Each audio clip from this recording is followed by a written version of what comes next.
Welcome back, welcome back. This is video lesson 9. Watching this video, you should do by Thursday of this week. And the assignment for this video is going to be due Friday.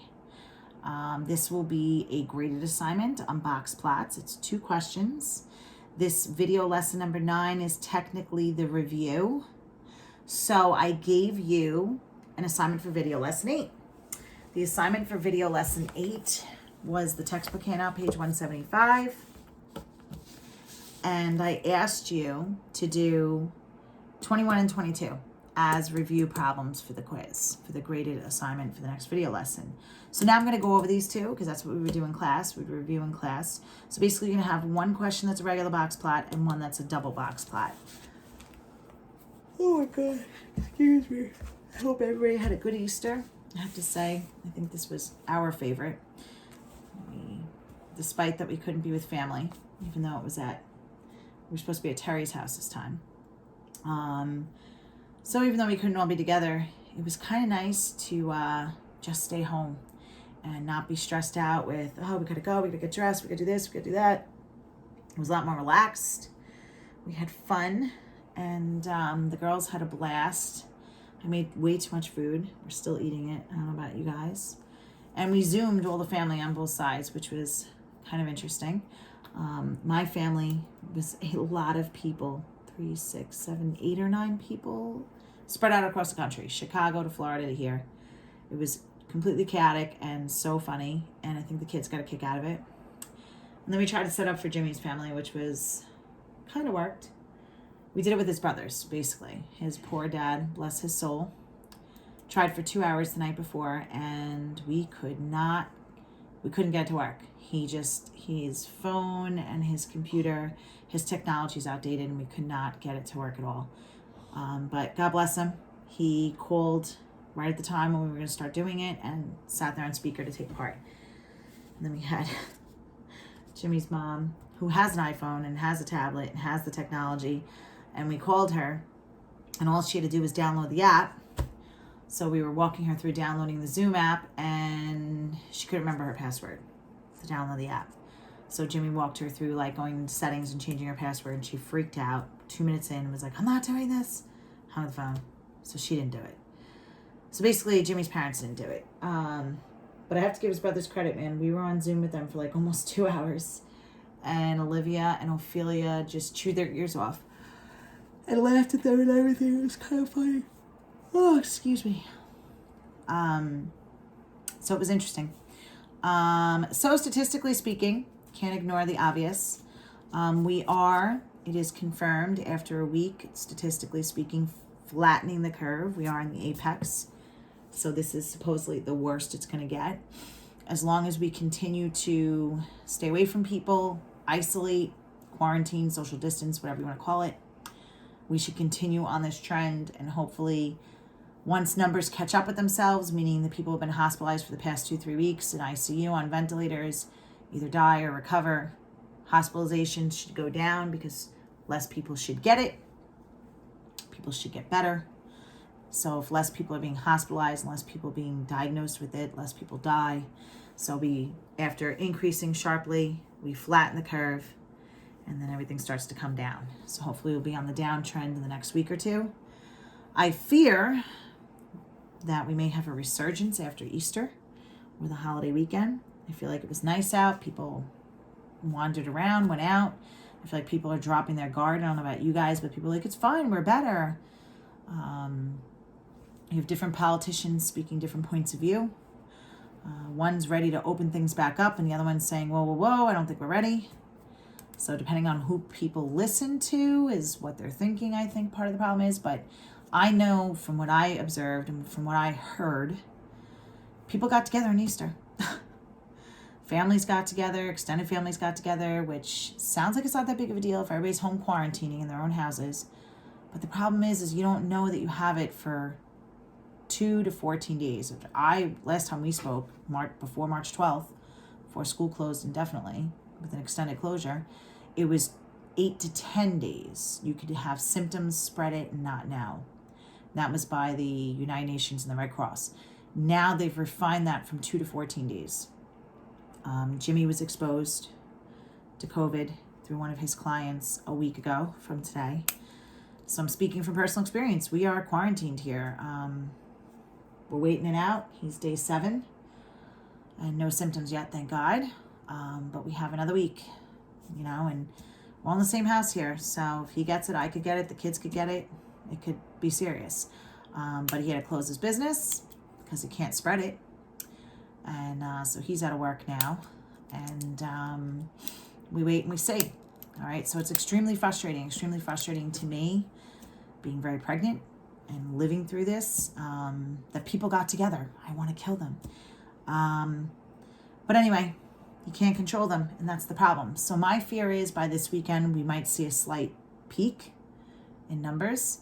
I also feel like, or I thought that yesterday, which I'm technically videoing right now on Tuesday, April 14th, I thought on Monday, they closed all the testing sites on Long Island, or a lot of them, because of the weather. It was so windy they couldn't keep them open, like the Jones Beach testing site. Those are all tents and outdoors. People are driving up.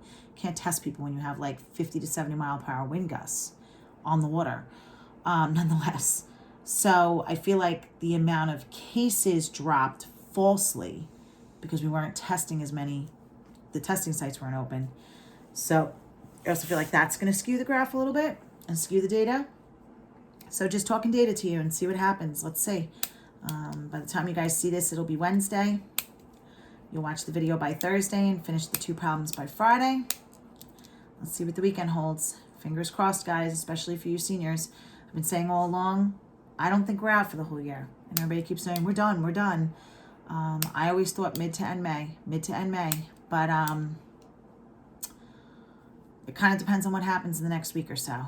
Now we have politicians saying 2 different things, which is another whole awesome thing going on right now. So let's see what happens. All right. But for you seniors, I'm holding out for the best. All right. So let's take a look. Notes for video lesson 9. This is going over the assignment for video lesson 8. I asked you to do 21 top movie sites.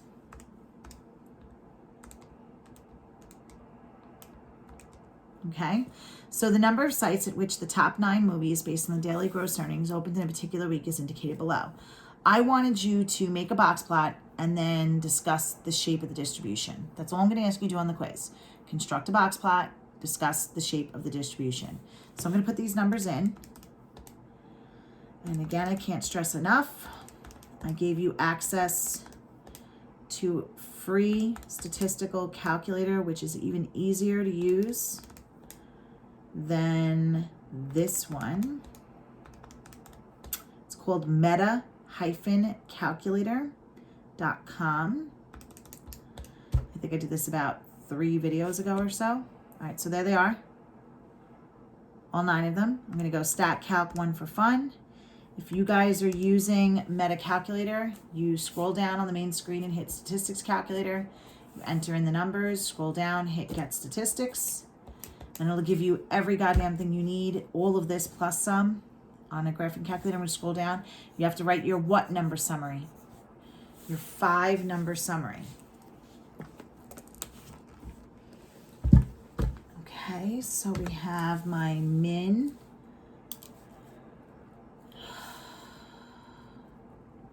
My Q1, my med, my Q3, and my max. So my min was 2330, 2,330. The Q1 is 2,520.5. The med is 2,820. Q3 is 3,127.5. And the max is 3687. So we're going from 2,300 about to 3,600. So I'm basically going to start at 2,000 and count by 500s if that's cool. So 2,000, 2,500, 3,000, 3,500, and 4,000. And I went too far, so I'll just end it at 4,500. All right, a box goes around Q1 and Q3. So 2520, pretty damn close. That's Q1. 3127, pretty damn close to 3,000. There's my box. A line down the middle, so to say, is 2820. And then your min is 2330. And your max is 3687. I mean, I would accept two answers here. If you told me that the shape of the distribution is symmetrical because the median's near the center of the box, I would accept that. If you said the shape of the distribution slightly negatively skewed because the median's to the right of the center of the box, meaning there's more room to the left, I would accept that too. But if you're going to analyze it using a line, then you guys would tell me it's positively skewed, because you would say the shape of the distribution is positively skewed because the right line's larger. So actually, there's three answers I would accept. I always go by the median line. So the shape of this distribution is, I'm going to say it's symmetrical.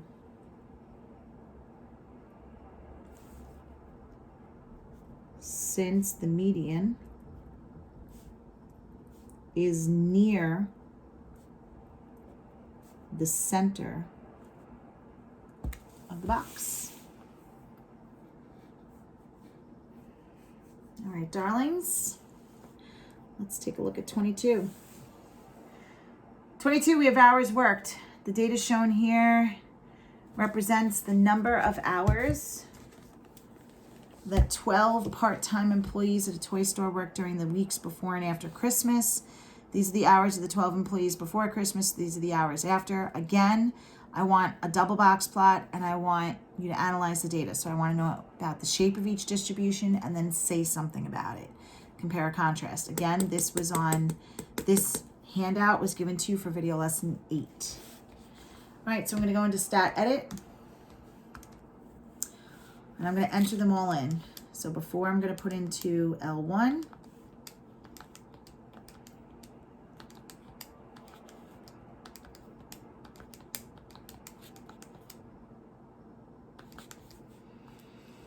And then after, I'm going to put into L2.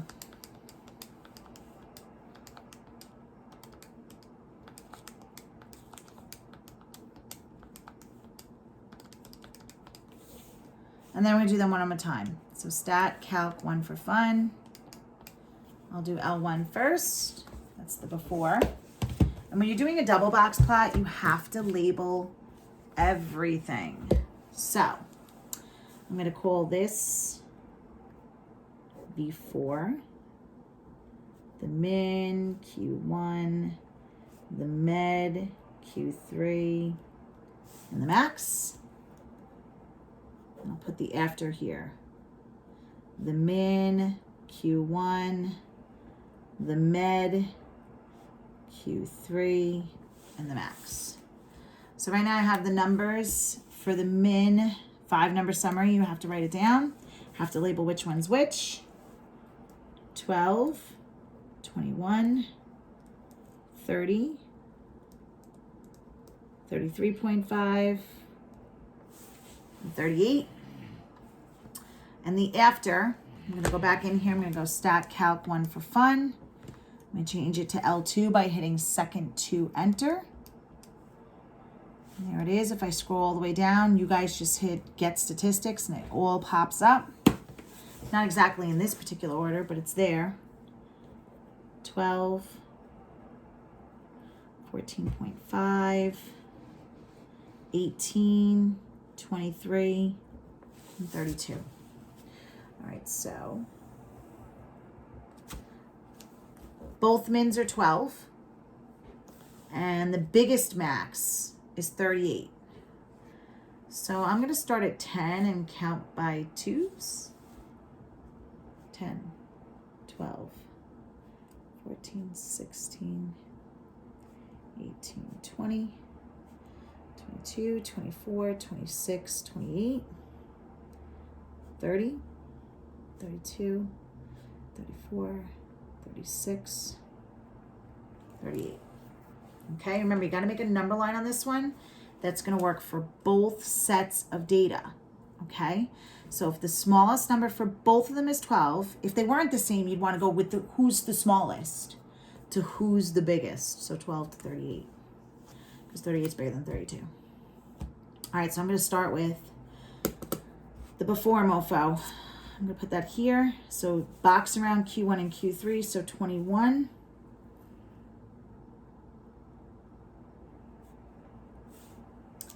To 33.5.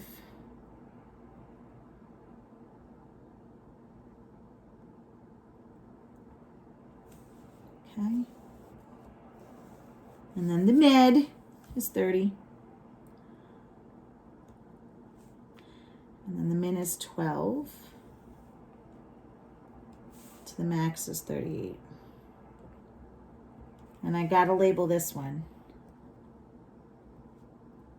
before.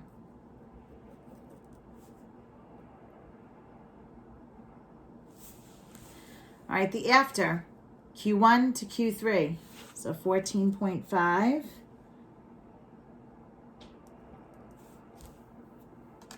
to 23.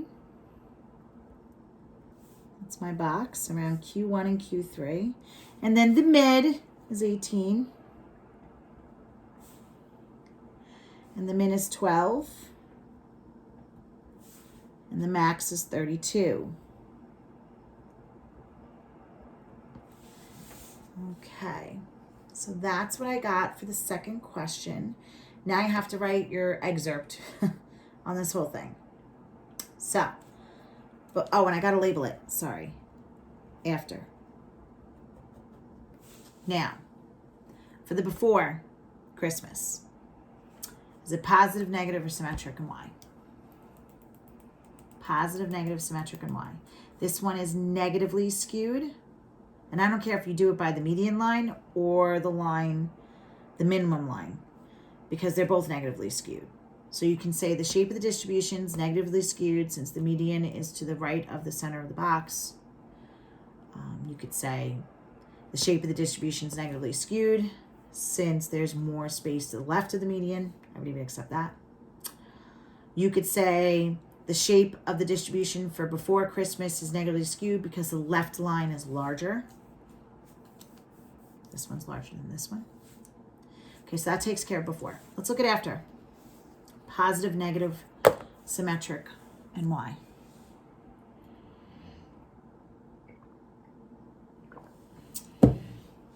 Okay, I'm going to say this one's positively skewed. Why? And I don't care how you analyze it, by the median or the line on the right. It's positively skewed. The shape of the distribution for after Christmas is positively skewed because there's more space to the right of the median line. You can say the shape of the distribution is positively skewed because the median line's to the left of the center of the box. Or you could say the shape of the distribution of after Christmas is positively skewed because the right line's larger. This line's bigger than this one. Now, who's more variable? Who's more spread out? Before Christmas hours or after Christmas hours? How do I talk about spread? Spread is the range, right? So what's the range of after hours? What's 32 minus 12? Is that only 20? Right? Right. What's the range of before hours? It's 38 minus 12 is what? 26? So obviously, if you look at the picture too, this one's more spread out. It's longer than this one. That's why you put one on top of the other. Okay, so let's write our excerpt. So you ready? We're going to wrap it up after this.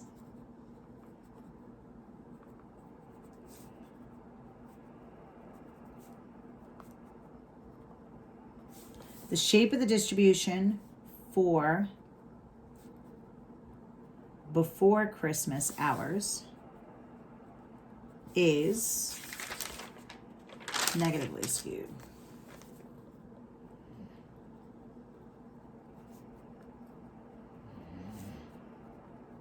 Since the median is to the right of the center of the box. And again, you could say because there's more space to the left of the median, or because the left line is larger. Remember, here's the picture. The left line is larger. Okay, then we're going to say the shape of the distribution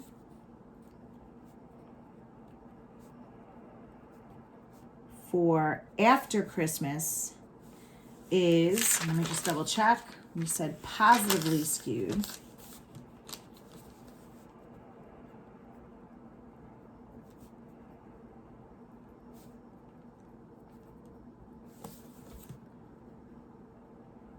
Since the median is to the left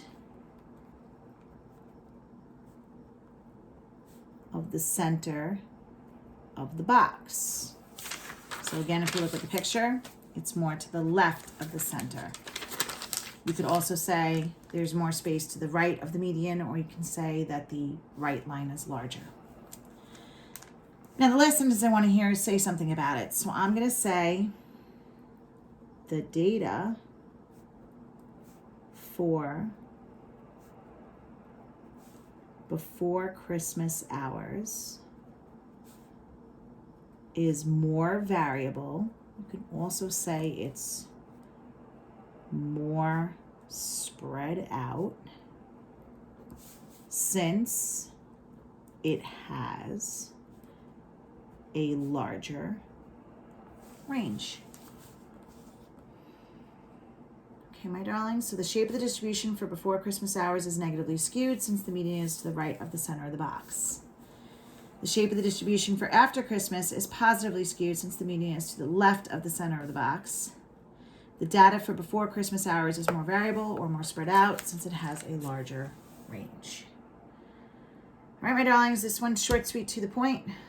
This is exactly what the quiz is going to be like. So there's no secrets here, like there never is in class, but the even more beneficial part of this is you have video lesson 9 now that you can refer to as you work on the assignment for this video lesson. This assignment for video lesson 9 is going to be 2-question quiz. It will be graded. It is due Friday. As always, since it's due the last day of the quarter, surprise, surprise, the last day of the quarter is Friday. This assignment will be the first graded assignment for 4th quarter. So, the things we did in class, plus video lessons 1 through 8 and their assignments, count for quarter 3. Video lesson 9 is now going to count for quarter 4. Okay? Some of you have emailed me questions about making up grades, zeros, missing quizzes, things like that. And I told you honestly that a week ago we were having department meetings discussing grades. Things are still in the works. We're trying to be very fair here, all things considered, since school had an extended closure after March 12th. And for those of you who had zeros, you missed quizzes, whatever, you couldn't come and stay after school to make it up, in fairness. The district has given us certain guidelines that we have to follow. And I'm trying to adhere to those guidelines and be fair to you guys. So if you give me another day or two, I am going to update iCampus with the stuff before March 12th. Let me see what's going on with the zeros and whatnot. And even though the quarter ends Friday, grades are not due for another week. So I may throw you guys something there or discuss with you in the next video lesson what we're going to do for those of you who are missing stuff. All right, my darlings, please be safe, be well, take care, brush your hair.